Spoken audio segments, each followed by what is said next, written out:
Welcome friends, स्वागत है आप लोग का आज की क्लास में। देखिए, आज हम लोग देखेंगे क्लास 10th का विज्ञान देखेंगे। चैप्टर नंबर 16 आपका प्राकृतिक संसाधनों का प्रबंधन।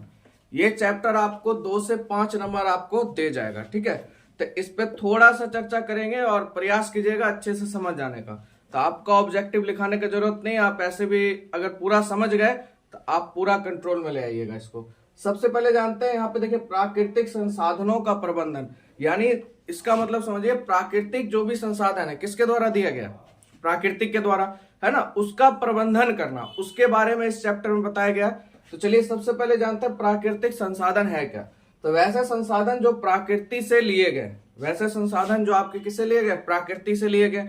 जैसे में आपका सौर ऊर्जा, है ना, जल, भूमि, कोयला, पेट्रोलियम आदि, ये सब क्या है आपका प्राकृतिक संसाधन। यानी जितना भी चीज प्राकृतिक के द्वारा आपको मिला है वह सब क्या कहलाएगा, प्राकृतिक संसाधन कहलाएगा। आगे जानते हैं प्रबंधन। प्रबंधन क्या होता है इसको जानिए। देखिए, संसाधनों को बचाए रखने के लिए आवश्यक है, संसाधन को बचाए रखना क्या है, आवश्यक है। क्यों आवश्यक है? क्योंकि ताकि यह अगली कई पीढ़ियों तक उपलब्ध हो सके और संसाधनों का शोषण ना हो। अब मान लीजिए अगर आप अत्यधिक मात्रा में इसका शोषण करते हैं या अत्यधिक मात्रा में उपयोग कर रहे हैं, आने वाली पीढ़ी को क्या होगा, तो भैया उसके लिए तो खतरा बन जाएगा, है ना। तो इसका प्रबंधन करना अति आवश्यक है ताकि अगली आने वाली पीढ़ी के लिए वह उपलब्ध हो सके। पर्यावरण को बचाने के लिए राष्ट्रीय तथा अंतरराष्ट्रीय अधिनियम हुआ, कुछ काम किए गए राष्ट्रीय स्तर पे या अंतरराष्ट्रीय स्तर पर। तो देखिए, सबसे पहले बात करते हैं गंगा का प्रदूषण। इसमें सबसे मेन आपका हो जाता है गंगा का प्रदूषण, क्योंकि गंगा बहुत जगह फैला हुआ है। और मान लीजिए तो भारत में सबसे पवित्र नदी में अगर गिनती आती है तो किसकी आती है, गंगा का। अब देखिए, गंगा हिमालय में स्थित अपने उद्गम गंगोत्री से, गंगा कहां से निकली है, गंगोत्री से, याद रखिएगा, ये भी आपको ऑब्जेक्टिव 1 नंबर यहां आ गया। गंगा कहां से निकला है, हिमालय के गंगोत्री से, या कभी कभी ऑप्शन में सिर्फ गंगोत्री दे देगा, ठीक है। गंगोत्री से निकला और कहां तक है, बंगाल की खाड़ी में गंगा सागर तक, बंगाल की खाड़ी में गंगा सागर तक 2500 किलोमीटर तक की यात्रा करती है। गंगा जो है कितने दूर तक की यात्रा करती है, 2500 किलोमीटर तक की यात्रा करती है। ये भी आपको ऑब्जेक्टिव में आ जाता है, ठीक है। इसके किनारे में स्थित उत्तर प्रदेश, बिहार तथा बंगाल के 100 से भी अधिक नगरों ने इसे क्या किया, एक नाले में बदल दिया। इतना ज्यादा शोषण किया है कि बेचारा जो नदी था वो किसमें बदल गया है, नाले में बदल गया है। इसका मुख्य कारण है इन नगरों द्वारा उत्सर्जित कचरा एवं मल। इसका मुख्य कारण क्या है, जितने भी नगर से होकर गुजरती है वहां का कचरा और मल जो है क्या कर दिया, इस नदी को बेकार कर दिया, यानी यूजलेस कर दिया। इसके अतिरिक्त मानव के अन्य क्रियाकलाप भी हैं। इसके अतिरिक्त अगर देखा जाए तो मान लीजिए नदी के किनारे बहुत सारे क्रियाकलाप भी होते हैं। जैसे में मान लीजिए आपका नहाना होता है, कपड़ा धोना होता है। अब देखिए, नहाना तो कुछ हद तक के लिए ठीक है, पर आजकल क्या हो रहा है, साबुन का यूज हो रहा है, शैम्पू का यूज हो रहा है, तो सब क्या रासायनिक केमिकल है, तो उससे भी हानि होती है। साथ साथ कपड़ा धोने में, है ना, डिटर्जेंट का यूज हो जाता है। उसके बाद मृत व्यक्तियों की राख तथा शवों को बहाने से, साथ ही उद्योगों द्वारा उत्पादित रासायनिक उत्सर्जन। अब जो उद्योग बने हुए हैं, जहां जहां उद्योग है वो क्या कर रहे हैं, सब अपना कचरा किसमें बहा रहे हैं, नदियों में बहा रहे हैं, गंगा भी उसमें शामिल है। तो उसके द्वारा उत्सर्जित रासायनिक जो आपका उत्सर्जन होता है, गंगा को क्या कर रहा है, गंगा का प्रदूषण स्तर क्या कर रहा है, बढ़ा दिया है, ठीक है। जिससे जल में मछलियां क्या लगी हैं, मरने लगी है। तो इसका मतलब भैया मछलियां मरने का कारण क्या है, गंगा में प्रदूषण होना, यानी सीधा चीज प्रदूषण होना, ठीक है। तो यहां तक आप लोग समझ गए। चलिए आगे देखते हैं।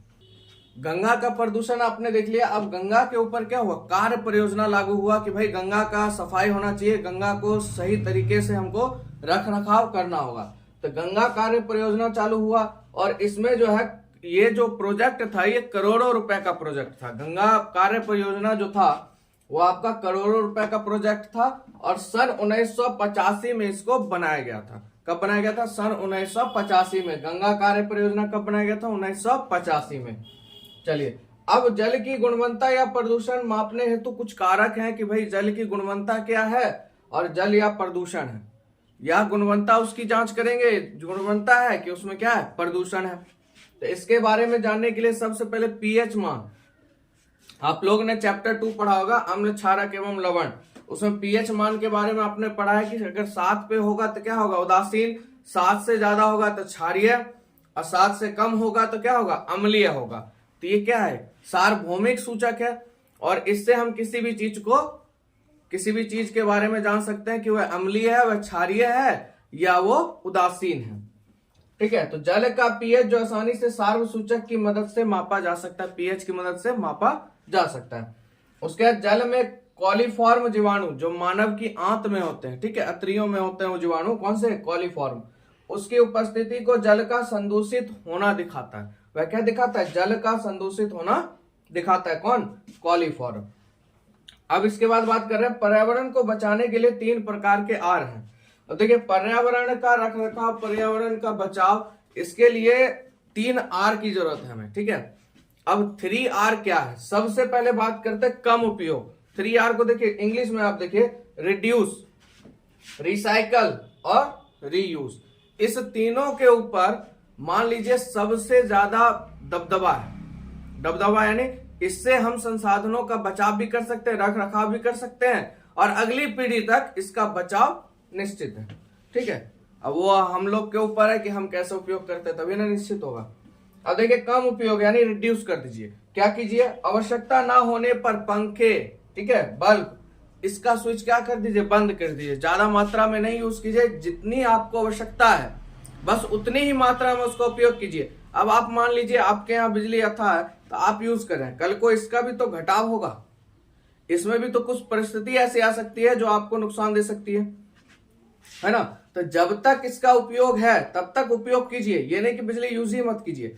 जितना उपयोग आप कर सकते हैं उतना ही कीजिए, उसके बाद उसको शट डाउन कर दीजिए, उसको बंद कर दीजिए। ठीक है, इससे क्या होगा, हम बिजली बचा सकते हैं, दूसरा आपका बिल भी कम आएगा। ठीक है, उसके बाद दूसरा कारण है टपकने वाले जल हैं। आप देखिएगा बहुत सारे गली मोहल्ले में ऐसा होता है कि टोटी खुला हुआ छोड़ा हुआ रहता है, या टोटी कहीं से डैमेज है, वहां से पानी टपकता रहता है। तो जल सबसे महत्वपूर्ण संसाधन है, इसको याद रखिएगा, क्योंकि पूरा जीवन इसी पे है।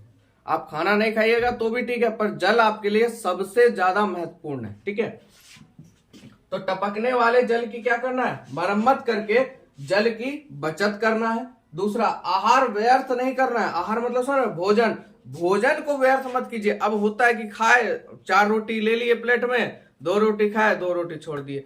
तो देखिए, अभी के युग में गरीबी सबसे बड़ा महामारी है, और साथ ही साथ बेरोजगारी। तो अब आप आहार को व्यर्थ, वही आहार किसी गरीब को दे दीजिए तो बेचारे का पेट भर जाएगा, है ना। तो आहार को क्या कीजिए, व्यर्थ नहीं करना है। ठीक है, तो ये काम हो जाएगा आपका रिड्यूस में।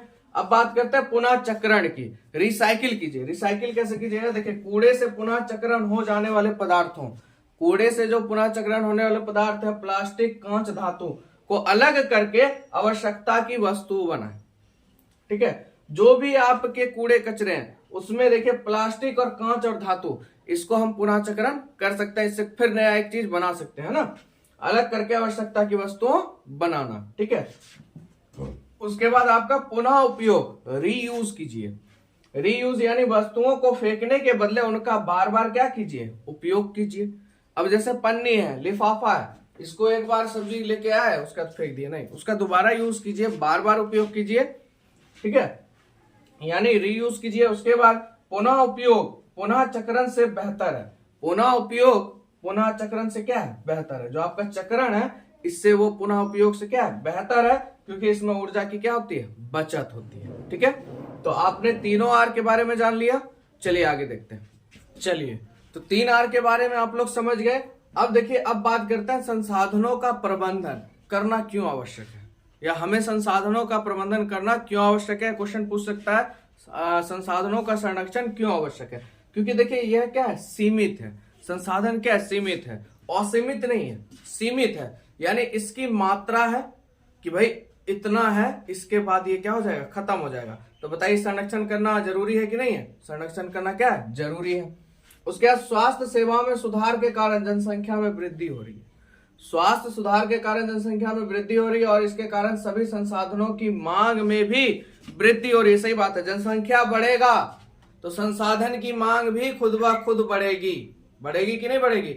अगर आप घर में 2 रोटी खाते हो, एक आदमी हो, 2 रोटी खाते हो, अगर 2 आदमी हो गए तो 4 रोटी तो जरूर बनाओगे, या वो 3 रोटी खाता हो या 5 रोटी खाता हो। तो वहां पे जनसंख्या बढ़ी तो संसाधन की मांग भी क्या होगी, बढ़ेगी। ठीक है। उसके बाद दीर्घकालीन दृष्टिकोण से भावी पीढ़ियों तक उपलब्ध हो सके। अब करने का कारण क्या है भैया, दीर्घकालीन दृष्टिकोण से अगर देखा जाए तो यह है, एक बात बताइए क्या होगा, भावी पीढ़ी यानी आगे की जो पीढ़ियां उनके लिए क्या होनी चाहिए, उपलब्ध होनी चाहिए। अब आप ही सब चीज करके खत्म कर दीजिएगा तो आने वाली जो भावी पीढ़ियां उनको लाभ मिलेगा, नहीं मिलेगा। तो इसलिए इसका संरक्षण क्या है, आवश्यक है। इसका वितरण सभी समूहों में समान रूप से हो। जितने भी समूह है, चाहे कोई सा भी संसाधन हो, सभी में समान रूप से होना चाहिए, ना कि कुछ प्रभावशाली लोगों को ही इसका लाभ मिले, है ना कि कुछ प्रभावशाली लोगों को इसका लाभ मिले। उसके बाद अपशिष्टों के सुरक्षित निपटान का भी प्रबंधन होना चाहिए। जो भी अपशिष्ट है उसके निपटान का भी क्या होना चाहिए, प्रबंधन होना चाहिए। ठीक है, आगे बात करते हैं वन एवं वन्य जीवन। वन एवं वन्य जीवन यानी वन में रहने वाले लोग या वन में रहने वाले जीव, उनका जीवन कैसा है। ठीक है, तो देखिए वन जैव विविधता के विशिष्ट स्थल है। ठीक है, वन जो है जैव विविधता के क्या है, विशिष्ट स्थल है। क्या है आपका, जैव विविधता के विशिष्ट स्थल है, यानी हॉट स्पॉट है, यानी यहाँ बहुत प्रकार की क्या पाई जाती है, संपदा पाई जाती है। वन में क्या है, विशिष्ट स्थल का मतलब होता है वहां बहुत प्रकार की संपदा पाई जाती है। जैव विविधता की अगर बात करें तो जैव विविधता का एक आधार उस क्षेत्र में पाए जाने वाली विभिन्न स्पीसीज की संख्या से है। ठीक है, जैसे हम आपका जीवाणु, कवक, पुष्पी पादप, कीट, पक्षी, सरीसृप इत्यादि। यानी अगर बात करें जैव विविधता यानी वैसी जगह जहां पे सभी प्रकार के जीव उपलब्ध हो, ठीक है, तो वो क्या कहलाता है, जैव विविधता कहला जाता है, बायोलॉजिकल डाइवर्सिटी। ठीक है, आगे बात करते हैं स्टेक होल्डर या दावेदार। अब देखिए दावेदार क्या है, तो वनों पर दावेदार की क्या होती है, निर्भरता होती है। अब जैसे मान लीजिए आप ही का जमीन है तो आप उस जमीन के क्या हो गए, दावेदार हो गए। तो उसी तरह से कुछ दावेदार को अलग अलग समूह में बांटा गया है। तो देखिए सबसे पहले अगर बात करें सबसे पहले की, तो स्थानीय लोग। अब मान लीजिए वन के पास जो भी रह रहे हैं तो वन पे उनका अधिकार हो जाता है। अब जो सरकारी है सरकारी का होगा, जो उनका मतलब जो उनके क्षेत्र में आता है वो उनका अधिकार होता है। जैसे देखिए स्थानीय लोग अपनी आवश्यकताओं के लिए वन पे निर्भर करते हैं। स्थानीय लोग जो वहां वन में जो रहते हैं वह क्या करते हैं, अपनी आवश्यकता के कारण वन में रहते हैं और उनपे क्या होता है, निर्भर रहते हैं। ठीक है, उसके बाद आपका सरकारी वन विभाग।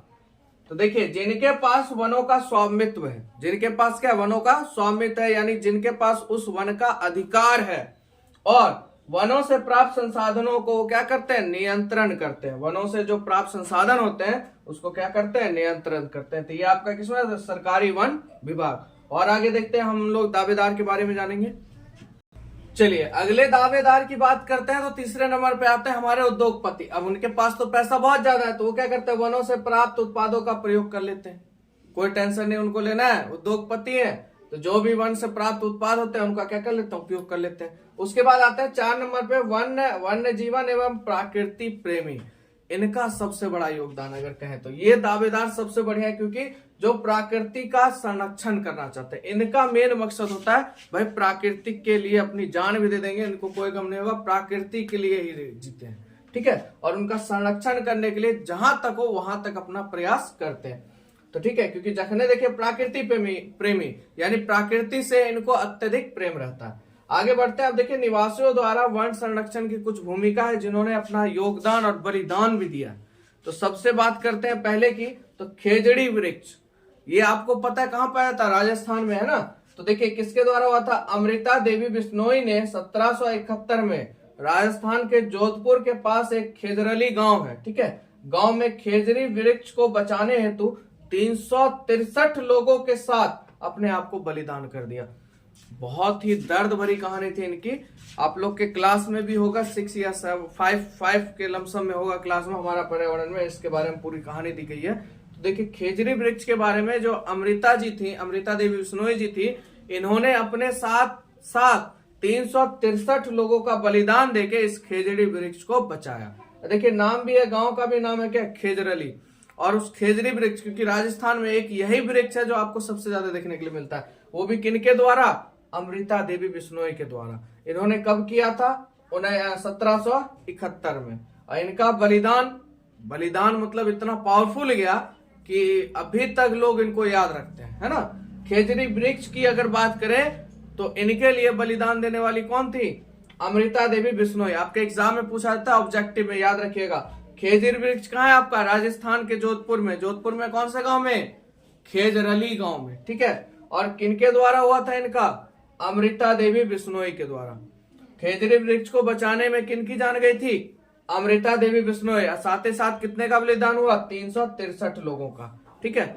अब इसके लिए भारत सरकार ने जीव संरक्षण हेतु अमृता देवी बिश्नोई राष्ट्रीय पुरस्कार की क्या की? व्यवस्था की। मतलब जो जीव संरक्षण करेगा उसके लिए एक पुरस्कार बनाया गया, अमृता देवी बिश्नोई। जीव संरक्षण के लिए कौन सा पुरस्कार दिया जाएगा? अमृता देवी बिश्नोई पुरस्कार, ठीक है। क्यों? क्योंकि ताकि उनकी स्मृति याद में रखा जाए, यानी उनकी लोगों को याद आती रहे और उनकी स्मृति भी होती रहे, अमृता देवी बिश्नोई जी की, ठीक है। बहुत बड़ा बलिदान था इनका। आगे बात करते हैं चिपको आंदोलन। ये तो और गजब का था, ठीक है, पर यहाँ थोड़ा ज्यादा मेहनत हुआ इन लोगों का, यहाँ थोड़ा कम है। चिपको आंदोलन हम लोग देख लेते हैं। तो यह आंदोलन कहाँ होता है? हिमालय की ऊंची पर्वत श्रृंखला में गढ़वाल के रेनी नामक गांव में। कहाँ हुआ था? गढ़वाल के रेनी नामक गांव में हुआ था। चिपको आंदोलन किस गांव में हुआ था? रेनी नामक गांव में, ठीक है। कहाँ का था? किस राज्य का? गढ़वाल का था, ठीक है। आगे बात करते हैं, यह घटना कब हुई थी चिपको आंदोलन की? 1917 के प्रारंभिक दशक में हुआ था। कब हुआ था? 1970 के प्रारंभिक दशक में हुआ था। कब हुआ था बाबू? 1970 के प्रारंभिक दशक में हुआ था, ठीक है। हर क्वेश्चन यहाँ से ऑब्जेक्टिव टैग कर सकता है, तो हर चीज को ध्यान से समझिएगा। उसके बाद यह विवाद किस लिए हुआ था? तो देखिए, लकड़ी के ठेकेदार एवं स्थानीय लोगों के बीच। किसके बीच हुआ था? लकड़ी के जो ठेकेदार थे, जो पेड़ काट के लकड़ी बनाते थे, लकड़ी काटने वाले और वहां के जो स्थानीय लोग थे, उनके बीच ये प्रारंभ हुआ था। क्यों? क्योंकि गांव के समीप के वृक्ष काटने का अधिकार उसे दे दिया गया था। जो ठेकेदार थे उनको क्या किया गया? भाई जितने भी पेड़ है गांव के आसपास उसको तुम काट लो, ठीक है। तो एक निश्चित दिन ठेकेदार के आदमी वृक्ष काटने के लिए आए। जब भाई अब सब सेटिंग हो गया, तब चलिए भाई वृक्ष काटना शुरू करते हैं। तो सब जितने भी ठेकेदार के आदमी थे वो गए पेड़ काटने, जबकि वो लोग वहां के स्थानीय लोग नहीं थे। अगर वहां के स्थानीय लोग होते तो कुछ अलग, मतलब काटने तो नहीं देते ना, काटते हो। अब बाहर के लोग थे, स्थानीय लोग नहीं थे, वो सब वहां पहुंचे एक निश्चित दिन पर काटने के लिए। तो बिना किसी डरे वहां की महिलाओं ने क्या किया? फौरन वहां पहुंच गई और पेड़ों को अपनी बाहों में भरकर, चिपक कर, है ना, पेड़ों को अपनी बाहों में भरकर या मतलब कहिए चिपक कर ठेकेदार के आदमियों को वृक्ष काटने से रोक दिया।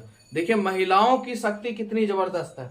यहाँ पे भी देखिए, अगर आप देखिएगा खेजड़ी वृक्ष में, तो महिलाओं का ही शक्ति जबरदस्त है। महिलाएं एकदम निडर होती हैं। वो अगर सोच लेती है ये काम करना है तो करना है, ठीक है। उनकी सोच बड़ी जबरदस्त होती है, उनको डर भय नहीं रहता है। जो उनके मन में आ गया उसको करिए छोड़ेंगे, है ना। बिना किसी डरे वह गई और जितनी भी महिलाएं थी सब ने क्या किया? पेड़ में अपने आप को लिपट लिया, यानी चिपक गए। अब भैया पेड़ में सब औरतें चिपक गई तो बताइए क्या काट पाएगा पेड़? नहीं काट पाएगा। अतः ठेकेदार को अपना क्या करना पड़ा? काम बंद करके वहां से जाना पड़ा। तो देखिए चिपको आंदोलन की भी कहानी जबरदस्त लगी आपको। खेजड़ी वृक्ष के बारे में भी आपने जान लिया। चलिए तो आज के लिए इतना ही, आपसे मिलेंगे अगले वीडियो में। अगर वीडियो अच्छा लगा तो लाइक करें, चैनल को सब्सक्राइब कर दीजिएगा और अपने दोस्तों में जरूर सेंड कीजिएगा, और वीडियो आपके लिए आते रहेगी, ठीक है। आज के लिए इतना ही, चलिए।